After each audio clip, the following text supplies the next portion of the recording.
స్తోత్రమేసయ్య ప్రియమైన దేవుని బిడ్డలారా, క్రీస్తు నామములో మీ అందరికీ సమాధానము కలుగునుగాక. ఆమేన్. ప్రతి దినము దేవుని వాగ్దానం అని ఆత్మీయ చక్కటి కార్యక్రమంలో మిమ్మల్ని ప్రేమపూర్వకంగా ఆహ్వానిస్తున్న దేవుని బిడ్డలారా, ఎలా ఉన్నారు? బాగున్నారా? ఉదయాన్నే లేచారా? ప్రార్థన చేసుకున్నారా? మరి కాసేపైనా దేవుని వాక్యాన్ని మీరు ధ్యానించుకున్నారా? ప్రభు మీతో మాట్లాడి మిమ్మల్ని బలపరిచారని నేను అడుగుతున్నాను. ప్రతి ఒక్కరూ దేవుని సన్నిధిని నిర్లక్ష్యం చేయకుండా దేవుని ఎడల భయభక్తులు కలిగి మరి ప్రతి దినము దేవునికి దగ్గరగా జీవించాలని తెలియజేస్తూ ప్రతి దినము దేవుని వాగ్దానం అని ఆత్మీయ చక్కటి కార్యక్రమంలో వాగ్దానం చదువుకుందాం. నేను చదువుతున్నాను. కీర్తనల గ్రంథం 46 అధ్యాయం 7వ వచనం. సైన్యములకు అధిపతి ఒక యెహోవా మనకు తోడై ఉన్నాడు, యాకోబు యొక్క దేవుడు మనకు ఆశ్రయమై ఉన్నాడు. దేవునికి స్తోత్రం. ఇక్కడ చక్కటి వాగ్దానం ద్వారా భక్తుడు సెలవిస్తున్నాడు. సైన్యములకు అధిపతి అని మన దేవుడికి పేరు. ఆయన మనకు తోడై ఉన్నాడు. ఇంకేమంటున్నాడంటే యాకోబు యొక్క దేవుడు.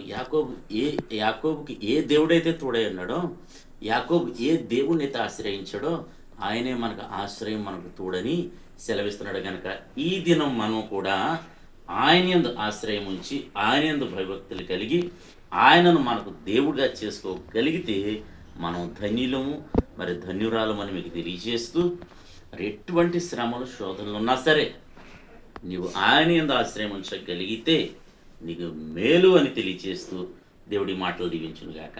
ఆమెను ప్రార్థన చేసుకుని స్తోత్రము తండ్రి, వందనాలు యేసయ్య. ప్రతి దినము దేవుని వాగ్దానం ఆత్మీయ చక్కటి కార్యక్రమంలో తండ్రి మీరు ఇస్తున్న వాగ్దానం బట్టి స్తోత్రాలు. ఎంతమంది ప్రజలు యూట్యూబ్ ద్వారా నేను షేర్ చాట్ ద్వారా ఈ రోడ్డు మార్గం వెళ్తూ చదువుతున్నారో వారందరి జీవితాల్లో నా తండ్రి ఈ వాగ్దానం నెరవేర్చండి. మీరు మాకు తోడై ఉన్నారు తండ్రి, నీకు వందనాలు.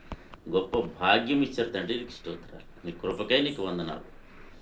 ఏమిచ్చినా నీ రుణం మేము తీర్చలేమని దీక్షతో వాళ్ళు జరిగించమని నీ కృప కాపుదల ప్రతి ఒక్కరి జీవితాల్లో ఉంచమని ప్రార్థిస్తూ యవనస్తులు చక్కటి సంబంధాలను గ్రహించమని, నేను పనులు లేని వారికి పనులు కల్పించని, ఉద్యోగాలు లేని వారికి ఉద్యోగాలు దయచేయమని, ఉద్యోగాల్లో ప్రతి ఒక్కరిని ఆశీర్వదించమని తండ్రి, నీ బిడ్డల యొక్క జీవితాల్లో నీ బిడ్డల యొక్క స్థితిగతులు ప్రతి ఒక్కరి జీవితాలు మార్చమని నీ కృపకి మమ్మల్ని అందరినీ అప్పు చెప్పుకుంటూ తోడండి, మహిమ పొందమని దీవించమని క్రీస్తు నామములో ప్రార్థన అడుగుచున్నాం తండ్రి. ఆమేన్. నేను నమ్ముతున్నాను ప్రియమంది బిడ్డలారా, ప్రతి ఒక్కరిని దేవుడు దర్శించాడని నమ్ముతున్నాను. అలాగే మన దేశం కోసం, మన రాష్ట్రం కోసం, అలాగే మన గ్రామ ప్రజల కోసం, మొత్తం ప్రపంచం అందరి కోసం, మరి నెమ్మది కోసం ప్రార్థన చేయండి. తద్వారా మనందరికీ మేలు జరుగుతుందని తెలియజేస్తూ దేవుడు నిన్ను కుటుంబాన్ని దీవించునుగాక. ఆమేన్.